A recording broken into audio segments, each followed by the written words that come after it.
sederhana, negosiasi dapat disimpulkan sebagai suatu cara bagi dua atau lebih pihak yang berbeda kepentingan, baik itu berupa pendapat, pendirian, maksud atau tujuan, dalam mencari kesepahaman dengan cara mempertemukan penawaran dan permintaan dari masing-masing pihak, sehingga tercapai suatu kesepakatan kepentingan, baik itu berupa pendapat, pendirian, maksud atau tujuan. Mediasi menurut Munir Fuadi merupakan salah satu alternatif penyelesaian sengketa, di mana suatu proses negosiasi untuk memecahkan masalah melalui pihak luar yang tidak memihak dan netral, yang akan bekerja dengan pihak yang bersengketa untuk membantu menemukan solusi dalam menyelesaikan sengketa tersebut secara memuaskan bagi kedua belah pihak. Pihak ketiga yang membantu menyelesaikan sengketa tersebut disebut sebagai mediator.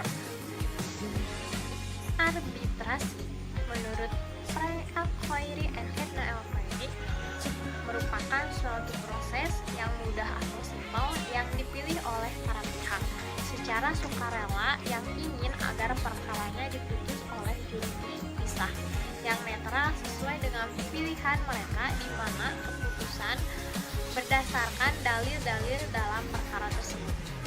Para pihak setuju sejak semula untuk menerima putusan tersebut secara final dan mengikat.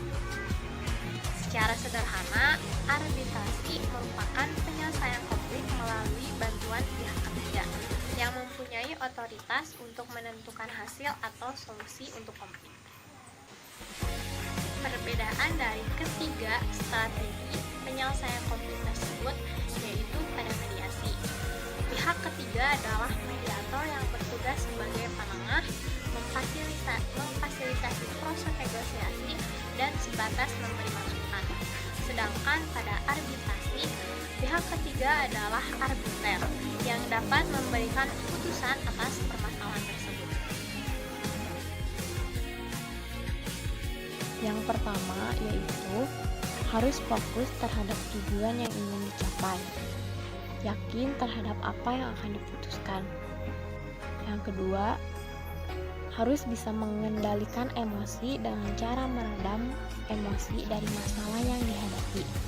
Cobalah berpikir sebagai pihak ketiga yang sedang mengalami dua pihak lain yang berkonflik. Jangan terseret emosi dan amatilah masalah tersebut dengan objektif.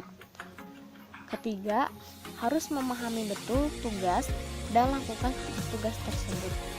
Cari tahu apa yang diinginkan pihak lain. Konflik terjadi karena orang memiliki kepentingan lain dan melihat masalah dari sudut pandang yang berbeda. Letakkan diri Anda di posisi yang berbeda.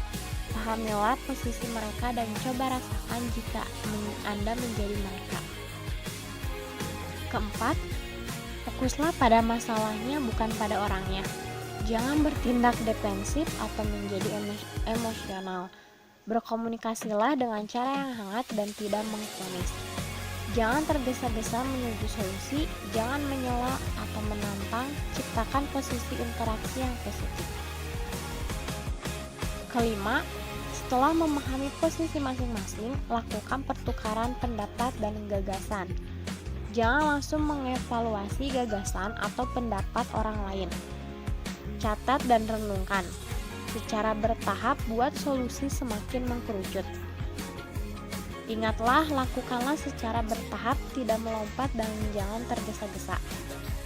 Keenam, saat sampai pada solusi yang memuaskan, sepakati dan terjemahkan ke dalam tindakan. Jangan bersikap untuk berupaya mendapatkan semua yang kita inginkan. Berikan secara adil apa yang menjadi bagian pihak lain. Kita harus dapat mempertahankan jalinan hubungan yang harmonis dan ciptakan situasi agar semua pihak yang terlibat perundingan keluar dengan situasi yang nyaman. Jika ada hal-hal prinsip tentang kesepakatan, maka hal tersebut perlu dituangkan secara tertulis dan ditandatangani para pihak. Selanjutnya,